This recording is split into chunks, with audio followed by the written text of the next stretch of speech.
Another day, another apparent George Santos lie.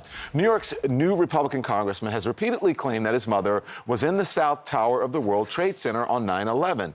But new immigration records obtained by CNN contradict that claim. Straight now to CNN's Sunil Srifati, who joins us now from Washington this morning. Good morning. The lies just keep getting worse and worse. What do you know at this moment? They certainly do, Don, and this is on such a sensitive subject, how and when his mother died. On multiple occasions, Santos has claimed his mother was in the South Tower of the World Trade Center on 9/11, and he's intimated that that led to her death later on in 2016. And this is a claim that was on his campaign website, and he repeated many, many times. Here's how he put it in his own words just in the last year. My mom was a 9/11 survivor. She was in the South Tower, and she made it out. She got caught up in the ash cloud. My mom fought cancer till her death. But we now know that his mother was not in New York and was not even in this country during 9/11. Newly uncovered immigration records show that his mother was actually in Brazil between 1999 and 2003. Our representatives for Santos, Dawn, did not even get back to CNN when asked about this contradiction. Well, Sunil, I've got to ask you because we also learned that Santos allegedly stole $3,000 from a GoFundMe that could have saved a sick dog. What do you know about that? That's right. This was a GoFundMe page that George Santos set up for a veteran to help raise funds for a life-saving procedure that his pit bull needed at the time.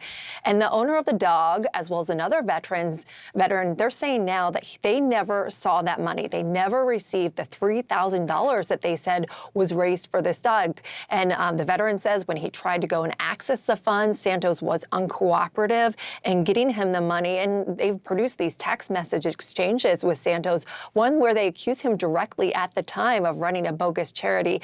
Santos tells CNN that he has no clue what this veteran's talking about. What do you make of these papers? Because it shows that his mother was not apparently in the World Trade Center on September 11th. That's pretty serious. It's a serious incident for our country and the world. And then. Well, and I think broadly it speaks to his character. I mean, if you're lying about, your mom's life, he's also apparently lied about the time that she died through various tweets that have been resurfaced.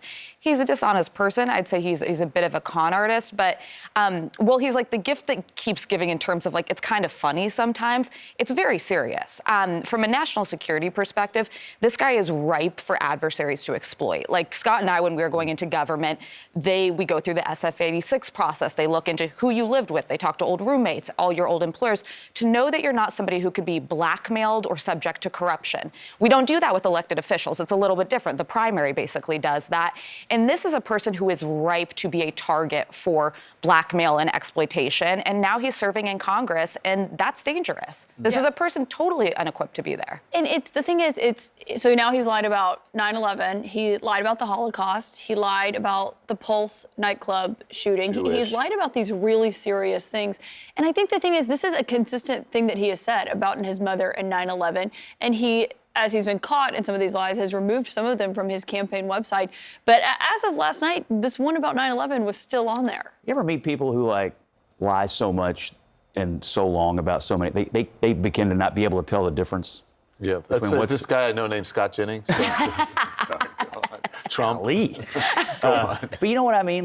You just get the impression that he has just lived his entire life as someone who makes things up to get through the next few moments. And if people seem to respond to it, then he uses it. And if they don't, he picks another thing. And so it's quite troubling. I mean, I still think to get rid of him out of the by the way, if you talk to House Republicans, I mean, nobody wants to associate with this guy. They treat him like a pariah.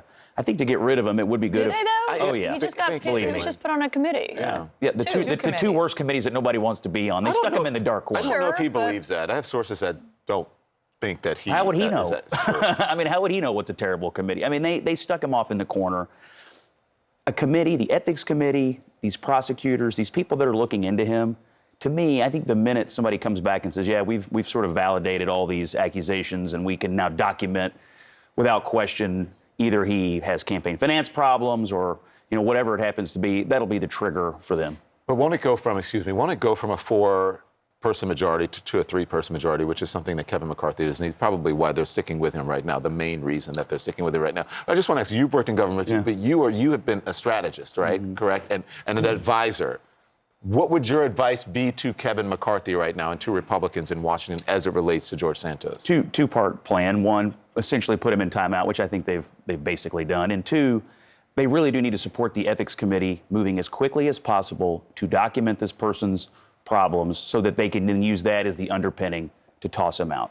You would say get rid of him. Absolutely. I mean, if the ethics committee says you've lied, and by the way, you may have broken all these different laws on your campaign finance paperwork, absolutely, toss him. Even at this point? Sure. Okay. Well, and going a step further, too, if I were Kevin McCarthy, I would be actively recruiting in that district for who another credible Republican is that could run if this is something that comes to a resignation and goes to a special election. It's obviously a D+1 district. Biden carried it, so he's worried about what would be a difficult uphill battle. But this guy won it. It's not that a Republican can't win it. Be looking for who that, moderate businessman or woman is and try to get them ready to go if that comes to it. Yeah, if they don't move on him, I mean, look, they're going to toss him out in the primary next year anyway, those voters are. I mean, this guy's not going to be in Congress, at a maximum, he's going to be in Congress for 2 years. That's 2 years that his constituents Yeah. have this guy representing them.